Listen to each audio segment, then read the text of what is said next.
All right, you're welcome to the discussion segment of the program. And of course, we want to look at, again, the thoughts here of government in Nigeria. You know that that is the tier that people say are closest to the people. And that is where you can actually be talking about the grassroots. That is where you think that development should go to the nearest people to the nation, so to say.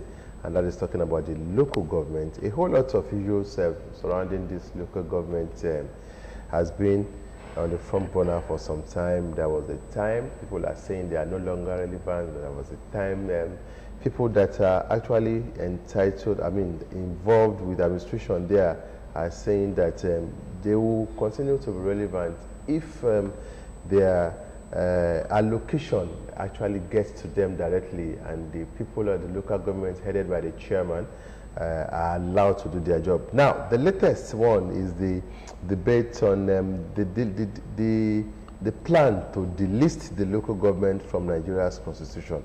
So we're looking at the topic, the listing of local government from Nigeria's constitution, and we have two guests in house to look at this issue. My far left, a public affairs analyst and a lawyer that is talking about Barrister Isaac Izunya. Barrister Izunya, you're welcome to the program. Thank you so much. And we also have the person that feels it when it is very, very hot or very, very cold, so to say. It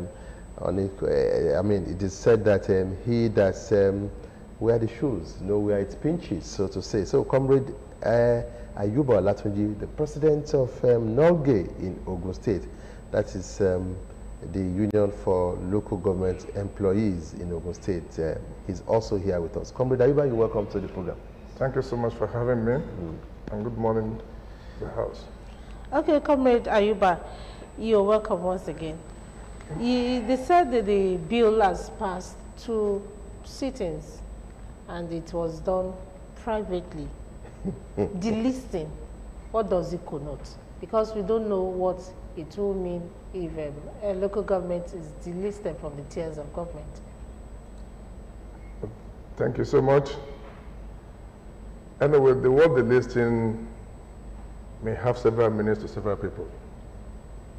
The sponsor of the bill may have its own meaning for delisting, but of course, the way we view it is that it's an attempt, a deliberate ploy to remove local government system from the constitutional provisions. And of course, the implication is that it will no longer be a third tier as recognized by the present constitution. And the implication of this is that the problems associated with it is that developments at the grassroots will be in shambles. If we look at the histories of the past, when local governments are getting their revenues directly from the federal allocation, and of course, when they have control over their internal revenue generation, we have so many developments across the local government levels. In that time past, local government construct roads, they maintain roads, they build hospitals, maternity centers and dispensaries, they do renovations, they do schools, and so many. They provide boreholes in the rural areas. What is the situation now? Because of these problems of funding of local government, they can no longer perform their statutory function. And what is the essence of creation of the local government? 3 major things: for political reasons, for social reasons, and of course for economic reasons. All of these things are not there again because of some political instability, the constitutional lacuna, and so many other things that are associated with it. In this time around, what we discover is responsibilities are assigned to local government. With that, the financial assignment commensurate to those responsibilities. And for that purpose, local government can no longer function as well. Today, we are talking about insecurity. We are talking about poor education. We are talking about poor infrastructure at rural levels. What these are occurring, they are recurring decimal because local government, we are not giving the desired attention it deserves. So we believe strongly that if that is done, many of these insecurity challenges that we have will have been stopped. Honestly speaking, because it's the local people that know their terrain and that they can police that terrain. Neglecting the aspect of local government is a very serious problem. We wonder why that the member of the House of Representatives that sponsor it, when other issues that are germane to the system, to Nigeria as a country, are there. He doesn't see anything wrong in those things. In the killings here and there, Fulani herdsmen, insecurity, and so on and so forth, they are there. They have not seen anything. The economics, our economic are in shambles. They have not seen anything. The listing is the topic. We wonder, and let me tell you, in those states, in the state where the representative came from, the governor of that place was a chairman of a local government. And all of them started from the local government. Local government was supposed to be the political training ground for all our Democrats. And where that is delisted from the Constitution. Where would they train? Where would they train? All we'll see is that people will just come on board and from nowhere, without background, without experience, and just go, yes, we are political leaders. Okay. And what do we expect from them? Nothing. Shambles. Okay, we'll talk about that later. Barrister Izunya. Yes. Constitutionally, Yes. can a House of Rep member go out there to challenge? Because for me, I see it as challenging the Constitution, because the Constitution is binding. Why will you go and place that bill in the front of everybody to look at it again? That means you are challenging the Constitution. Can someone stand up and challenge the Constitution looking at the listing issue of local government? Yes, the Constitution, we made the Constitution. Okay. And the Constitution is not a perfect document that is meant to live for eternity. Therefore, the Constitution has provided a way by which it should be amended. So the Constitution has said, if you want to amend me through this way. Now, the National Assembly is the embodiment of all Nigerians. And whatever they do, it is assumed that the whole Nigerians have done that thing, or are doing that thing, or will do that thing. Honorable Solomon Bob from River, whatever he's doing there, the bill that he brought, it is assumed that his people Sent him. Okay. I have said it down with that number, that a honorable is an embodiment of the students of his area, the babalawos in his area, the pastors in his area, the imam in his area, the market women in his area, the area boys in his area, the Okada riders, the taxi drivers, everybody is their embodiment. In fact, if the name of the Okada rider is James, the name of the taxi driver is Emmanuel, that man is bearing the name of everybody in that area. And therefore, he has the right, constitutionally, by virtue of Section 4 of our Constitution, to make laws for the good and benefit and welfare of Nigeria. But don't ask me, how do we know good and welfare or benefit of Nigeria? They alone have that power to know what is good for you. So if you dare think this is what is good for you and then go ahead to do it, they are constitutionally empowered and guaranteed to do it. By Section 9 of our Constitution, it gives them the power to amend the Constitution in any way that seems fit. By 2/3 majority of all the House, by 2/3 majority of the whole Houses of Assembly of the state, the Constitution will be amended. So if they come to amend Section 7 of the Constitution that established the local government, and following the procedure provided by the Constitution itself for each amendment, which is Section 8, they are in line. And nobody, not even the court, can question that. But where I have issue is the local government itself. Is it a third tier of the government in strict sense to say? I will say no. A third tier of the government is like the third independent arm of the government. If they say we have federal government, state government, local government, what you discover by Section 7 and by subsection 5 to subsection A and B of the local government has to do with like hybrid independent. That's what they're given. And that is what judiciary is fighting for today. Give us our money that we are entitled to from the state account. Don't do anything with it. Give us our money. The revenue you have generated, give us our own directly. The money that is coming from federal, give us our own directly. Now, and the worst is even the joint account of the local government with the state government. If for any reason the state government refuses to say, okay, this is what you are entitled to, who questions the state government? Is it the federal? The federal that has made the thing, that has made it cumbersome. The lacuna in the constitution is what is causing all this problem. So what I see is not to delete the local government from the constitution, is to create an enablement where the local government can thrive.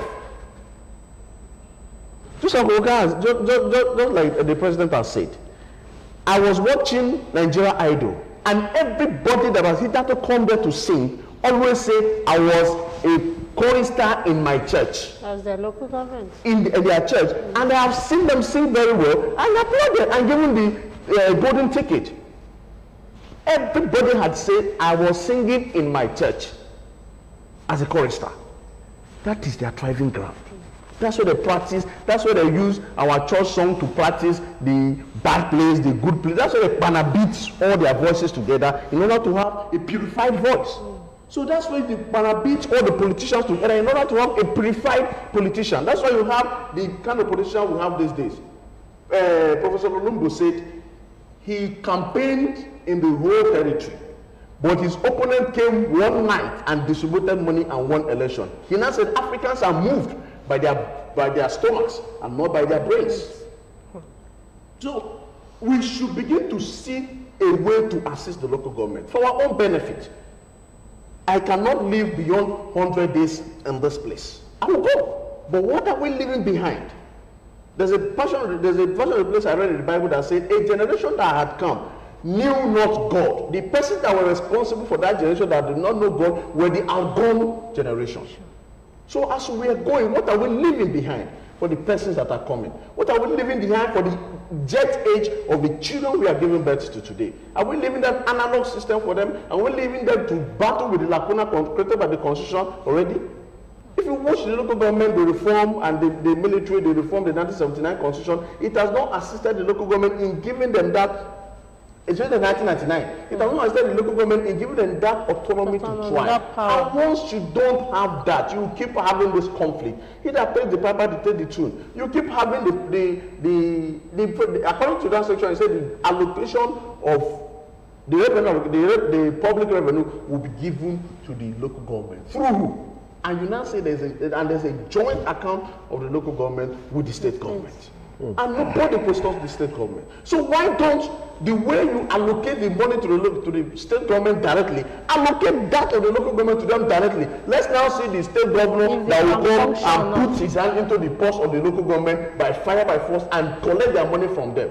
That cannot only be done. That can only be done with the connivance of the chairman himself. Okay, Comrade Ayuba, what harm has the joint account thing that has been on for so long, what harm has that done to the local government administration?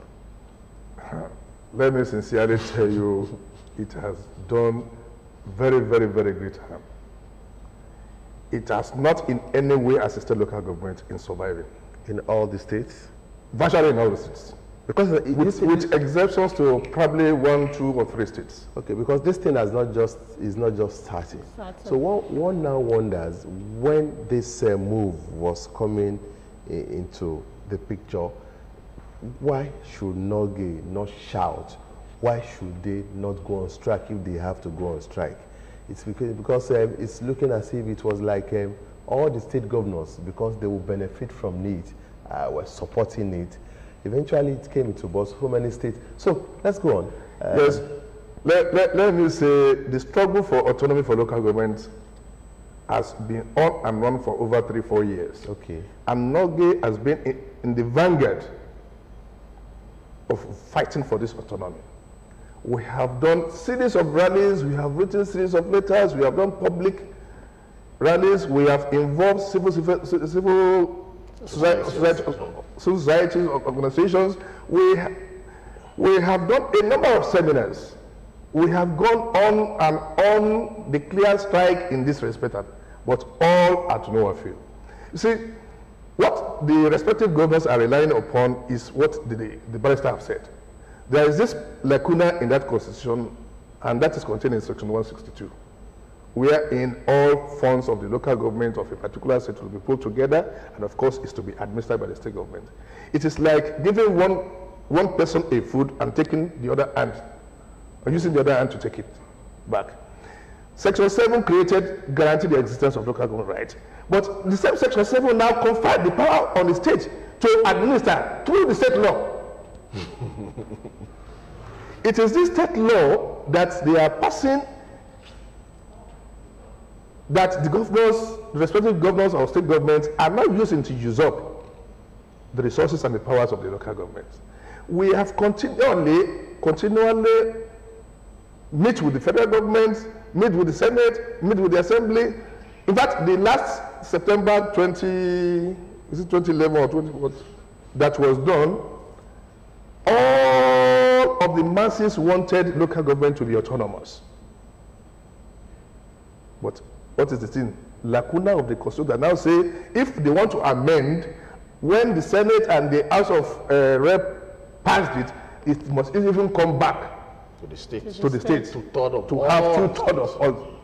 And that is where the challenges are. It's, in fact, the constitution we are talking about today, is it a federal constitution? It is not. It is a military constitution that was imposed upon us.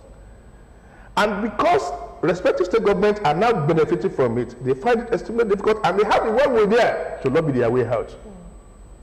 What has not got for the lobby? We have done lobbies. The 36 branches, the 37 branches of lobby across the board is not enough to meet the financial capacity of a state governor. When we are talking in terms of moving ahead, if you are doing rally, you have to spend money. If you are moving from one place to the other for this thing, we have to spend money. What does NOGI has to do that compared to a state governor or a conglomerate of governors saying, yes, this is where we are taking our resources. Take, for instance, the funding of primary education is the sole responsibility of the state governments. Even today, the resources that are coming to the state government for local governments, they are more than enough to sustain local governments. But because that the responsibility for the state government are even transferred to local governments to service, it leaves local government with nothing to work with. Let me assure you, with the statistics done in Ogun State, when a committee was constituted under the immediate administration of the state government under Governor Amosu, he set up a tripartite committee involving NOGI, the state government, and the political leaders. It was accurately discovered that 70% of the local government's allocation is being used to pay salaries of primary school teachers, which is the sole responsibility of the state government. What are they taking advantage of? The provision of Schedule 4 of the Constitution that says local government should participate in the funding of primary education. The question is, if local government should participate, must we take the lion's share? 70%. Okay, young brother, in the discharge of this duty, assist your brother. Must the person assisting now pay the lion's share? We have discussed that, and we will enter into an agreement that the state government was ready to be paying part of the salaries of primary school teachers, but the agreement was just on paper. It was not implemented till the last admission ends. We have started with this admission too. All that we are doing now is talk and talk and talk and talk. But at the end of the day, there is no way we will see us challenge that cause. Apart from primary education, we participate in health, which is the primary responsibility for the state government too. The ones that are germane for the local government, we have no financial resources to do. Our idea, the internally generated revenue of the local government, they have been taken over by the state governments. With what can the local government fund? We are still battling about that. Somebody now called the local government should be delisted. In fact, the local government system that we are practicing today, we borrow it from Britain. Is that how Britain is practicing or is doing, is operating its local government system? Many of our leaders travel abroad. The Heathrow airport is being manned by a local government. They don't see when they travel abroad. They don't see that. You can imagine. If the international communities that we are emulating, they are even planning so many levels of local government. In America, we have 2 or 3 levels of local government. We have the counties, we have the metropolitans, we have, and so on and so forth like that. We even have special councils that take care of, so probably some local governments may combine together to take care of education, some may combine together to take care of health institutions and so on and so forth. What we can now do here is to say, okay, let us remove local government entirely. Honestly, we are advocates of removing the state government because they have no responsibility. And of course, we are saying that even the bicameral we are practicing is overburdened. I don't think we need bicameral legislation in Nigeria. It's a duplication of duties. And if you look at the overhead Nigeria is spending on that, it's enough to service some of the challenges we have. We are at the position of our infrastructures. Barrister, do they have moral standing to say, does anybody has the moral standing to now come to the assembly and sponsor a bill trying to delist the local governments? You see, I blame the NOG themselves. Okay. Of all the shouting seminars you're doing, how many bills have you presented to the National Assembly? How many have you tried to sponsor through your own member, either a public or your member bill? Now somebody has sponsored one to your own detriment. So if you have sit down, harmonize a bill yourself, call some lawyers, call some experts, travel abroad, get some materials, get them on ground, prepare your bill. Honorable sir, we have a bill. Distinguished senator sir, we have a bill. And the core functions of all senators and reps is to bring bills to the House. If your bill is brought, you want to sponsor it through a honorable or through somebody and the person is refusing, that you can go to the media. Say we have a prepared bill and we're giving it to our honorables, they are refusing to sponsor it, they are refusing to bring it to the floor of the National Assembly. That way, the community of persons or the public will see them not to be doing their job. So now you have failed in your responsibility, somebody else has picked it up. So sit down, get your bills together. That section of the constitution that is against you, that is not in your favor, remove it. Bring in the one that is in your favor. That's how you sponsor your bill. The bill of is it on this cow or wildlife something that is on the National Assembly? Somebody brought it. People are sponsoring it. People whose that bill will benefit, they are sponsoring it. Don't ask me the sponsor, but I know that those that the bill, the law will benefit, they are behind it. They will push everything to make sure that that will see the light of the day. They will push it for fast movement. In Nigeria, we all know that the second name for corruption in the National Assembly is called lobby. That's the beautiful name. That's the colorful name you give to it. You don't call it corruption, call it lobby. So you go and lobby. You lobby your member. Collect what you can collect from your, let's be practical in Nigeria. Collect what you can collect from your noble persons and from whatever place you can collect from. Honorable, this is this, we want this to scale through. The house, there is a particular section in the house that is responsible for seeing a bill to see that that bill can actually go through to the house.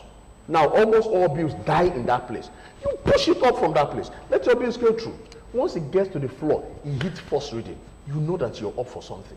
As it's going through the first reading, your members are there. They are watching things happening. You are applauding those that are working in favor of your bill in the media. You are applauding them everywhere. As you are applauding them, their heads are becoming big. Then you will now have lesser opposition when the bill is coming up. That's the thing you should do. The lacuna we have been shouting is the constitution, lacuna, lacuna, lacuna, and we are the 1999 constitution till 2021. The lacuna has been there. Since how many years? And we'll still be shouting this lacuna. Is there nobody that can face this lacuna? It does not affect me. It does not disturb me. The one that disturbs me as a lawyer is the one you see people, is the one you see the JSU people going on strike. That's the one that affects me. But this one affects you directly. It does not affect me directly. It affects you directly. So the local government chairman, the local people should put hands together and come with a formidable bill that will serve, that will take the test of time and save this generation and save other generations that will come. In the absence of that, we'll keep shouting lacuna. If I come here next year, tomorrow I'll still say there's lacuna in the constitution. Till 1999 till 2021, we're still shouting lacuna. The Noge presidents are still shouting lacuna. The local government chairman are still shouting lacuna. Even the state government. Everybody is still shouting lacuna. Who is going to fix this lacuna? Will this lacuna fix itself? It will not. Remember that the constitution is made by human. And there is no way a human being can contemplate the existence or the non-existence of a thing from A to Z. That's why the constitution says, amend me. It knows it's not a perfect document. Amend me when you need to amend me. So why not to use that opportunity of amendment and go for it? I'm using this opportunity, sir, to tell you, work on your members. Even though this delisting is on the floor of the National Assembly, once you bring your owner, you see a counter bill in the House, you create a problem there. Then those that are in favor of they want to say let us delist, why are you delisting? I don't blame the honorable anyway, because the local government itself is, whether you delist or whether in practical sense, is an appendix to the state government.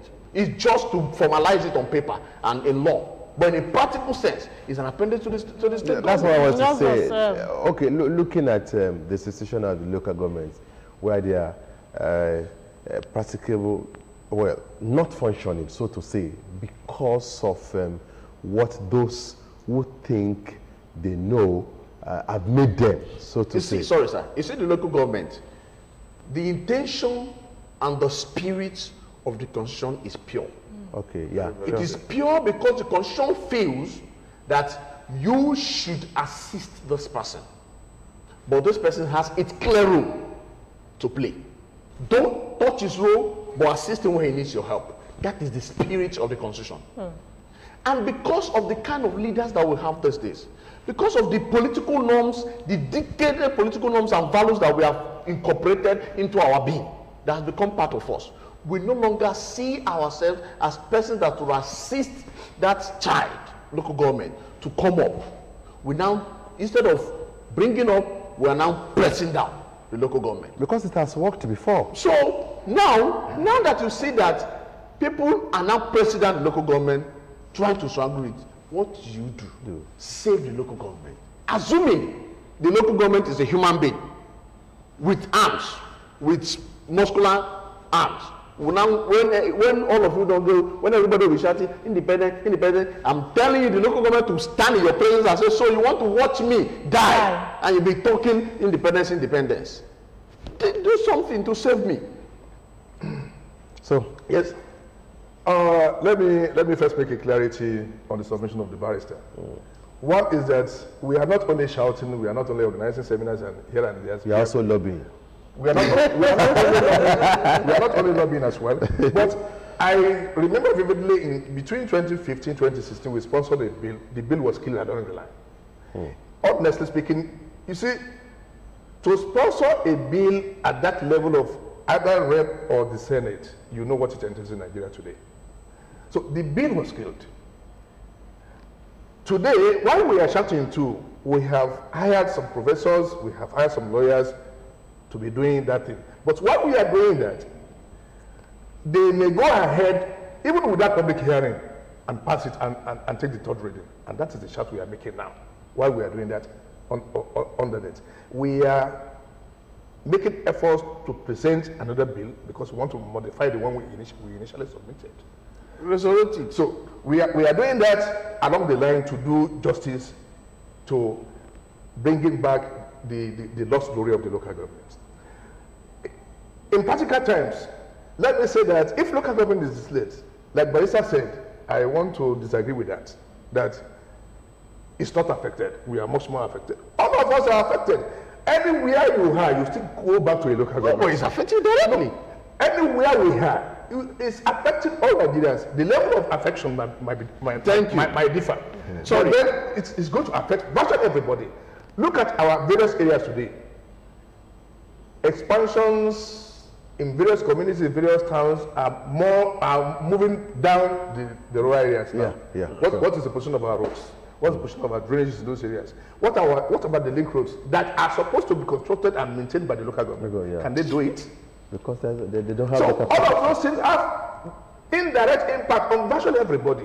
I wonder why somebody can just stand up one day and say, yes, the list, the place you pass to, the ladder you pass to the top, and you now think is to cut is the solution. So I agree with you. We are working on that, and by the grace of God, this time around, we believe we'll skate through. Sorry, Honorable Bob Solomon is not the first person that has raised that issue. During the CONFAB 2014, Lagos raised it. The representative from Lagos raised it. Didn't the local government from the constitution? But their own intention then was not about this issue this LCDA's problem with Obasanjo. The reason why they raised it was not to suppress and kill the local government. It's for their own selfish reason, which is to expand increase the local government. Increase it, and Lagos has the power to take care of their increased local government. That was their own intention. But if you now match it with the intention of Honorable Bob Solomon, is simply to make legal that thing that all of you have been doing backdoors. All the things that the local government, the state government is doing backdoors, he wants to legalize them. Okay. Do everything you have been doing backdoor, do it legally this day. Now, which is like, I don't know, there's no qualification of word. You are struggling. You are imagine the local government is a human being. Imagine it as a human being, and you are passing that kind of a bill on it, and blood is running over its body, shedding tears. That you're killing me. You're not making me to grow. I'm not growing. I'm already draft. I'm not coming up. But now you want to finish me totally. That's not fair. Okay, Barrister, can the control of federal government or state government, can it be taken out from local government? Their veto power on local government now, can it be reduced? It's just who will reduce it? Who is going to reduce it? Through the law also. Without the law, the state government has that power. They already have the power. But the spirit, the essence of that power is not to kill the local government. The essence is to assist the local government. If you are my elder brother, and our father is our father is dead or is about to be late, and I say, Barrister Izunya, please take care of that my farm in so and so place. It's for you. You are the eldest child. Take care of this farm and so place, and take care of Barrister Izunya. Now, instead of taking care of me, you now come to take my small farm that I have. That is it. That's what they are doing. So now that the spirit has changed, the songs will also change. The dancing step should change. The spirit as it was there was being followed. That's why we see the development in the local government. That's why everybody wants to. Let me tell you the truth. If you leave the local government to thrive, you see the election of local government, House of Assembly, nobody wants to be an assembly member. Everybody will run back to the local government as a chairman, because that is where you have the power. But because they know that there's nothing in the local government, everybody's running away. The person that isn't going there is going there on the plan of let's use him to get what we want from there. He's the good man too. An average politician is selfish. You should know that there's no politician that meant well. Why? Because if you mean well, you must stand on the ground and say, in this place we'll die here. But there's no Nigerian politician that stand on the ground and say we'll die here. They are all oscillatory politicians. They are politicians that do not have, let me call it in quotes. They are up here. They can move here, they can move here at any point in time. But that person that stamped his ground, and that's why a lot of politicians that stand their ground and say this must come to pass and this must be. So I am calling upon every well-meaning Nigerians to work for the development of the local government. And that can also be, as the northern people, as he has said, they are working, they are protesting against this particular bill. Every person should raise a placard in order to condemn it. It is not good for the local government. They are not, this law they are making is not for the orderliness and good and benefit of Nigerians. All right, it's quite interesting here, and of course, the listing of local government from the Constitution instead of reforming. Instead of reforming. So, I mean, who is afraid of the local government? Why should you? When you look at it, you think that the barrister that brought the bill, I mean, the representative that brought the bill, might have a point, because if the local government is just functioning in name, in quotes, then what's the relevance? So what should be done to make the local government, because while you are talking about lobbying, trying to lobby more, trying to say that the local government stays, there must also be conscious effort to make it functional. What efforts could be put in place to make it functional? Let me answer you this way. Are we saying the antidote for a child who is not so brilliant in school? The antidote is to remove the child from the school, to remove the child from the school, or to kill that person. If the system is not functioning, can't they analyze what is the problem of that local government and make a reform? Sponsor a bill that will now reform, that will address the challenges of the local government. Has it not functioned before? If it has functioned before, it is functioning. What are the things that made it function before? Who removed them? Can they address that? Who extracted them? Who extracted them? Using sledgehammer to kill an ant, is that the solution? That's not the solution. They know the right thing, because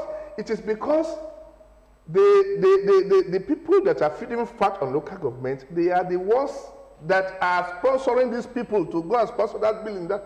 And of course, we know, hand must have exchanged hands.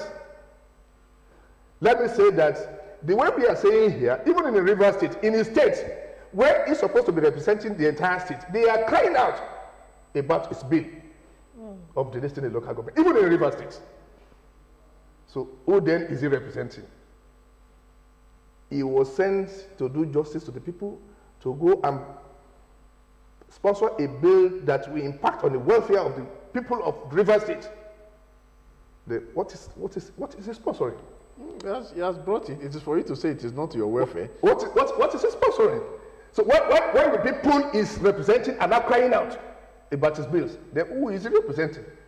So you see, the issue is, if we all know that the local government has a very role to play in the economy, in the social activities of the country, in the political stability of this country, then we are only calling on well-meaning Nigerians. The people that think Nigeria should come out from these slumbers to come out and say loudly and advocate for the autonomy of the local government, for the effective functioning of the local government. Look at, in fact, respective state government are changing local government in more than 2-3 ways financially. We have said about primary education, we have said about health institution, we have talked about allocation. Even the Constitution recognizes that 10% of the IGR of the state should be given to local government. I don't know any state that is doing that. We won't tell you. Yet it is this state government that will now come on air and say local governments are not doing anything. I will give you an example. On environmental sanitation days, you see Mr. Governor with his team, sometimes with mobile court, mobile police and this and that, policing or monitoring the environmental sanitation exercise. Who is that citizen that will now see the team and say, I will not participate? The fear alone is enough for them to participate, even if that has not become personally internalized in them. But the fear of the security, the fear that I can be arrested, I can be punished, they will do. And of course, over time, it gets to them, it gets personally internalized in them, and they will be doing it. All right. Come to the local government. Even to hire a refuse van to do the sanitation, they usually find it difficult to do. And I want to tell you today, no local government has a functional refuse lorries to cut away. And with what do you think they work? The state government that are supposed to come to their rescue, they are the one impoverishing the local government. So we are appealing in strong terms. This country belongs to all of us. The Constitution recognizes the 3 tiers. Let each of the tiers remains the way they are. Let them have access to their statutory functions. It is in that way that the Nigeria of our vision, the local government of our father's vision, will come to reality. Yeah, it's been so interesting. Barrister, can we just look at what we have been discussing, and of course what has happened to local government before, what is happening to them, and just see it's all hinged on insincerity. Yes, yes, you're correct. It's all hinged on the, you know, at my secondary school, SS1, to SS2, yeah, SS1, I was taught political culture in government. And what I was taught the political culture is that you have culture, norms and values of every institution. And the political culture, norms and values of a country determines what happens to that country. The political culture of Nigeria now is come to that place, use whatever you can use, eat your own and go. It is no longer the culture of come to this place, do it for the benefit of that office, for the benefit of that institution, for the benefit of those that are coming behind you. I was with one man and they say, our father left so much land for us. We are selling and we are enjoying. The Lord, come and buy land from us. And I say, please, try and also live for the children behind you that are coming. That is the kind of mentality we should have in this country. And if for any reason, any good man come to that institution, he will not allow the, and with his own good mind. Another thing I'll tell you is, because of the norms and value that is established in that institution, that good man alone norm cannot stand. That you have one norm. If 3 or 4 say have the same norm that is established and gallant and strong, your own norm alone cannot break these 3 people's own. So that mentality, if it is not changed, even if somebody with Jesus Christ's heart, somebody with Prophet Muhammad heart, peace be unto him, come to governance, he will still behave in the same way you have established. When President Muhammad Buhari, when he was coming, we were seeing fire. We were told that they came to Tinubu's place and say, Wallahi, are you selling vehicle here? The same person now. There is a norm that is in that place. If that norms and value is not touched, your singular norm cannot withstand an established strong norm that is forming against an institution. So if you ask me, I would say the only way a Nigerian man will listen is for him to know that he has no way. It's for him to know that he has no road. But as far as the state government continue to have road and way in the constitution, nothing will happen. They will continue to exploit the local government. Okay, let's round off this way by asking Comrade Ayuba, what is it like at the national level of North Guinea as far as this fight is concerned? I mean, this struggle to show people that local government is still very, very relevant to the grassroots, unlike what some politicians are seeing, the way they are seeing it. Well, Norgay entirely in Nigeria is well determined to fight this cause to a very logical conclusion. And we have been taking a number of proactive action. You can see our national president, Comrade Ambali Akim, he has been moving around senators, past leaders, granting interviews, press interviews. Like I said, we have commissioned some people to do our own bill that will send to the House of Rep and of course to the Senate. So we are doing all those things. So we are determined to ensure that the thing ends now. We are determined to do that. So we are equally advocating. We have been taking our advocacy to so many people, so many society groups to assist in this regard. So in this way, we strongly believe that one day, which is so near by the grace of God, will come up to reality and to come out that local government is regain its own freedom. And let it be your turn so that the glory will be to you. Amen. Okay, on that point of optimism, we want to thank you very much. We've been looking at the issue about the listing of the local government from Nigeria Constitution, which has passed its second reading, just like Charity said. Private reading.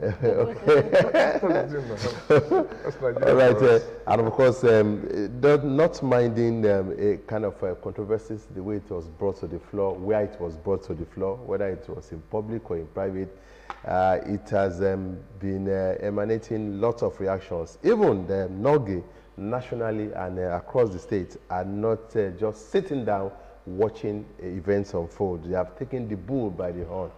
We'll see how it ends. Thank you very much for coming. Barrister Isaac Izunya, thank you very much. Thank you, sir. Of course, Comrade Ayuba Olatunji, naturally you should be here to talk about this. And you are here. Nobody will speak on your behalf. I want to thank you very much for coming as well. Thank you for having us. All right, that's how it's going to be on this aspect of the discussion program.